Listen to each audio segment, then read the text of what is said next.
નમસ્કાર મિત્રો, only GK education YouTube channel પર આપ સૌ મિત્રોનું હાર્દિક સ્વાગત છે। તો દોસ્તો, આજના વિડીયોમાં આપણે 12 ફેબ્રુઆરી 2024ના રોજ જે ફોરેસ્ટ ગાર્ડની એક્ઝામ લેવાની તેની ફર્સ્ટ, સેકન્ડ અને થર્ડ શિફ્ટમાં કેવા પ્રશ્નો પૂછાણા હતા તેના વિશે માહિતી મેળવશું। તો દોસ્તો, વિડીયોને અંત સુધી જોઈજો અને ચેનલ પર નવા હોય તો ચેનલને સબસ્ક્રાઇબ કરી લેજો। તો દોસ્તો, પહેલો પ્રશ્ન જોઈશું, તાજેતરમાં ભારતના કાયદાકીય સલાહકાર કોણ છે? તો મિત્રો, જે આ કાયદાકીય સલાહકાર છે જેને આપણે એટર્ની જનરલ કહીએ છીએ તે છે આર વેંકટરામમણી અને જે 14માં આ એટર્ની જનરલ છે। ચાલો મિત્રો, આગળનો પ્રશ્ન જોઈશું, એનજીટીની સ્થાપના ક્યારે થઈ હતી? તો એનજીટીની સ્થાપના 2010માં થઈ હતી। તેના અધ્યક્ષ હાલમાં પ્રકાશ શ્રીવાસ્તવ છે અને એનજીટીનું મુખ્ય મથક નવી દિલ્હી ખાતે આવેલું છે। મિત્રો, આ પ્રશ્ન પૂછાયો હતો। ચાલો મિત્રો, આગળનો પ્રશ્ન જોઈએ તો ગુજરાત રાજ્યની સ્થાપના વિશે પ્રશ્ન હતો। તો 1 મે 1960ના દિવસે ગુજરાત રાજ્યની સ્થાપના થઈ હતી। અને મિત્રો, દરેક શિપમાં વર્લ્ડ કપને રિલેટેડ પ્રશ્નો જોવા મળે છે। તો મિત્રો, વર્લ્ડ કપની ફાઇનલ તો ભારત અને ઓસ્ટ્રેલિયા વચ્ચે થઈ હતી। એમાં વિજેતા ઓસ્ટ્રેલિયા રહ્યું હતું અને ફાઇનલ અમદાવાદ ખાતે નરેન્દ્ર મોદી સ્ટેડિયમમાં યોજાણી હતી।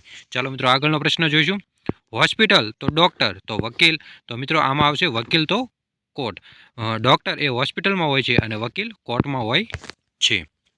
ચાલો, આગળનો પ્રશ્ન જોઈશું, ગુજરાતમાં 2023માં કેટલામી જગન્નાથ રથયાત્રા યોજાણી હતી? તો 2023માં જે અમદાવાદમાં જગન્નાથ રથયાત્રા યોજાણી હતી એ 146મી રથયાત્રા હતી। ચાલો મિત્રો, આગળનો પ્રશ્ન જોઈશું, 2011માં સ્ત્રી સાક્ષરતા દર કેટલો છે? તો 69.70% જેટલો સ્ત્રી સાક્ષરતા દર હતો। તો મિત્રો, 2011ની વસ્તી રિલેટેડ દરેક શિફ્ટમાં પ્રશ્નો પૂછવામાં આવે છે, તો મિત્રો એ તમારે જોઈ લેવાનું રહેશે। હવે મિત્રો, એક સિંગી ગેંડા રિલેટેડ પ્રશ્ન હતો જે આસામ રાજ્યમાં જોવા મળે છે। કાજીરંગા નેશનલ પાર્કમાં આ એક સિંગી ગેંડો જોવા મળે છે।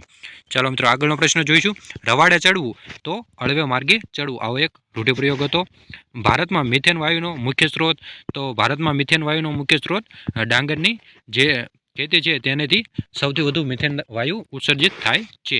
હવે મિત્રો, આયુસીએન રિલેટેડ પણ પ્રશ્નો પૂછવામાં આવ્યો હતો। તો આયુસીએનની સ્થાપના 1948માં થઈ હતી। આયુસીએનનું ફૂલ ફોર્મ થશે international union for conservation of nature અને આયુસીએન દ્વારા 1964થી રેડ ડેટા બુક પણ જાહેર કરવામાં આવે છે। ચાલો મિત્રો, આગળનો પ્રશ્ન જોઈશું, તો કાળી જમીનમાં વ્યાપક ખેતી? તો કાળી જમીનમાં કપાસની વ્યાપક ખેતી કરવામાં આવે છે।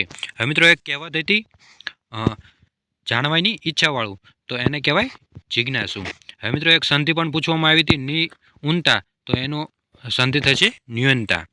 બીજી સંધિ હતી તપ વત્તા ધન, તો એનો શબ્દ થશે તપોધન। ચાલો મિત્રો, આગળનો પ્રશ્ન જોઈએ તો ગુજરાતમાં જૈવ વિવિધતા બોર્ડની સ્થાપના? તો જૈવ વિવિધતા બોર્ડની સ્થાપના ગુજરાતની અંદર 2012માં થઈ હતી અને જૈવ વિવિધતા જે બોર્ડ છે તેનું મુખ્ય મથક ગાંધીનગર ખાતે આવેલું છે। ચાલો મિત્રો, આગળનો પ્રશ્ન જોઈશું, તો ગુજરાતમાં ખિસકોલીની કઈ પ્રજાતિ જોવા મળે છે? તો 3 પટ્ટીવાળી ખિસકોલી આ પ્રજાતિ ગુજરાતની અંદર જોવા મળે છે। ચાલો મિત્રો, આગળનો પ્રશ્ન જોઈશું, તો તેરી ડેમ કઈ નદી પર આવેલો છે? તો ભાગીરથી નદી ઉપર આવેલો છે અને તેરી ડેમ ઉત્તરાખંડમાં આવેલો છે। તો મિત્રો, ડેમને રિલેટેડ ભારતના જે ડેમ અને પરિયોજના છે તેને રિલેટેડ દરેક શિફ્ટમાં પ્રશ્નો પૂછવામાં આવે છે, તો પણ આ પણ તમારે જોઈ લેવું। હવે મિત્રો, આગળનો પ્રશ્ન જોઈશું, તો જળચર નિવસન તંત્રમાં ઉગતો છોડ? તો એ છે કોરલ રીફ। હવે મિત્રો, ગીર સંસ્થાના વિશે પ્રશ્ન હતો। તો ગીર સંસ્થાની સ્થાપના તો 1982માં અને તેનું મુખ્ય મથક ગાંધીનગર ખાતે આવેલું છે।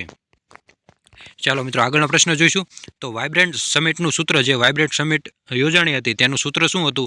તો ગેટવે ટુ ધ ફ્યુચર, આવું એનું સૂત્ર હતું। હવે મિત્રો, આગળનો પ્રશ્ન જોઈશું, તો લાકડું બળે તો કયો વાયુ ઉત્પન્ન થાય? તો લાકડાના દહનથી કાર્બન ડાયોક્સાઇડ વાયુ ઉત્પન્ન થાય છે। ચાલો મિત્રો, આગળનો પ્રશ્ન જોઈશું, તો વર્ષ 2015ની સિંહની વસ્તી કેટલી હતી? તો વર્ષ 2015માં સિંહની વસ્તી 523 જેટલી હતી। હવે મિત્રો, ક્યોટો પ્રોટોકોલ રિલેટેડ એક પ્રશ્ન હતો। તો ક્યોટો પ્રોટોકોલ 1997માં લાવવામાં આવ્યો હતો।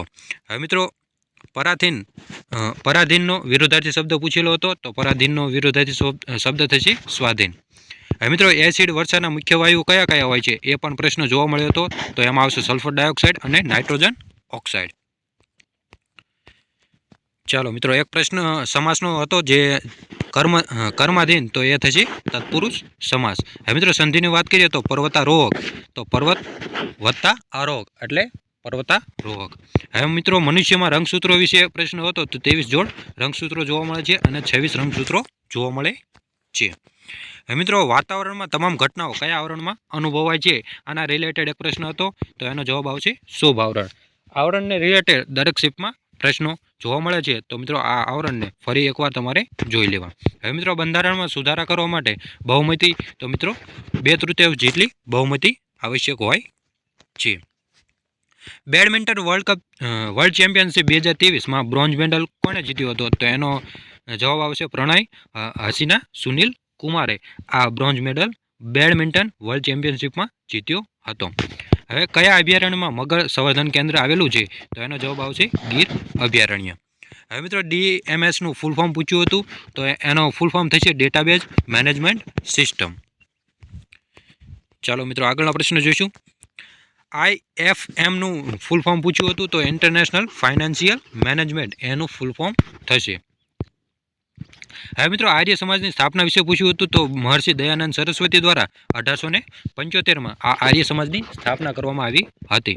હવે મિત્રો નેશનલ કોંગ્રેસ 2023નું આયોજન ક્યાં થયું હતું એ પૂછવામાં આવ્યું હતું, તો છત્તીસગઢમાં થયું હતું અને 85મું આયોજન હતું.